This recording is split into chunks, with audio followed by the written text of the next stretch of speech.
Hi, and welcome to virtualsheetmusic.com and livingpianos.com. I am Robert Estrin with a very important question today, which is classical music dead?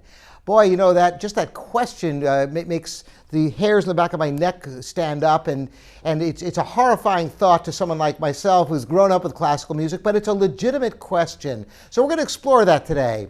Well, is classical music dead? Well, you'd have to ask, for example, is William Shakespeare dead? And you could say, well, yes, the man died hundreds of years ago. But seriously, Shakespeare is not front and center in our culture today, but he is certainly an icon and someone who's appreciated and who affects Western civilization to this day. And the same is true of classical music. But in a more global sense, is classical music as we think of it dead? After all, the vast majority of composers' music that we play and perform are people who've been dead for some of them hundreds of years, and there's a less and less classical composers. So what does this mean? Well, let's break it down for a minute. If you go back in history, technology has always been the impetus for innovation, both technical technology as well as technologies of form and function. For example, the sonata allegro form was an invention that came about that enabled amazing works to be written. So when the sonata form really first evolved, it was exploited by Mozart and Haydn and others to form tremendous bodies of work. So if Mozart were alive today, what would his means of expression be? After all, he wouldn't just be writing sonatas anymore, because there's such a wealth of great music that's been written with this structure.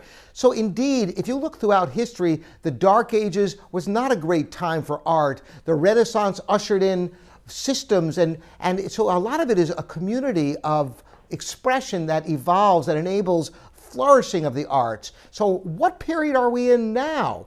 Well, we're in a period that's very interesting. If you take a look at the classical era when the sonata form started, it continued to evolve in the Romantic era in the 19th century as the instruments evolved. So what started off as the salon music and music in churches and such eventually ended up in concert halls. The piano, of course, evolved to a more robust instrument, but the entire symphony orchestra grew not just in the size of the instrumentation, but the instruments themselves were bigger and louder. The flute, instead of being wood, was metal. French horns started to evolve valves, so they didn't have to stop the notes by sticking the hand in the bell, which muted the tone but enabled other notes to be played. So all the instruments got bigger and louder, and concert halls developed larger, and the whole factor of what music and performance was changed, and became very popular to masses. Well, go to the 20th century, and I like to bring up the Beatles because the Beatles are a great example of music that was culturally changing. Because after all, music up to that point was primarily written by individuals, and yet this was a collaborative effort, not just with the members of the group, but George Martin, the producer. This also ushered in something extremely important, which was the first time that music had ever really been written to be recorded, not to be performed live. After all, the seminal album, Sgt. Pepper's Lonely Hearts Club Band, is an album of music that they didn't perform. They couldn't have performed at that time. The technologies didn't exist. So it's a work that is stamped and final instead of being one that's interpreted. This is a marked change. And I believe, to a great extent, the future of music has tremendous potential in this sort of artistic expression because it's relatively unexplored, particularly in classical music. Now, how are some ways this could happen? Well, for example, just as Facebook has revolutionized the way people interact, music too can be more of a collaborative experience, not just with 2 or 3 people or 4 people, but with millions interacting, taking mixes and working with them and posting different versions of different compositions and remixes. This is one possibility, just as hip-hop and rap have elements of recorded music contained within them. This is just at its infancy of what's possible, and great artistic expression might surprise you where it will come out of. But getting back to classical music, really it depends how do you define classical music, and that definition constantly changes.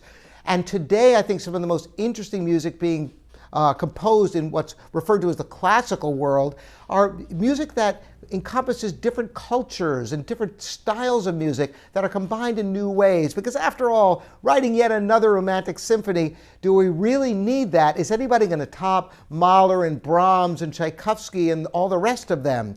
So I see the technology as being the impetus for great innovations that we cannot even imagine what will come out. And will that be considered classical music? Well, sure, just as jazz has evolved into different genres, it's all part of the evolution of Western music. And it'll be exciting to see what happens. And there are always going to be those who are traditionalists. Just as Brahms was writing conservative music and Rachmaninoff was composing into the 20th century very romantic music. So we're not done yet. It's not dead, not by a long shot. It's not the same thing it was in the 19th century or the 18th century, but we've got a lot of great things on the horizons, and it'll be very interesting to see what great music comes in the future. Thanks for joining me, Robert Estrin, here at virtualsheetmusic.com and livingpianos.com.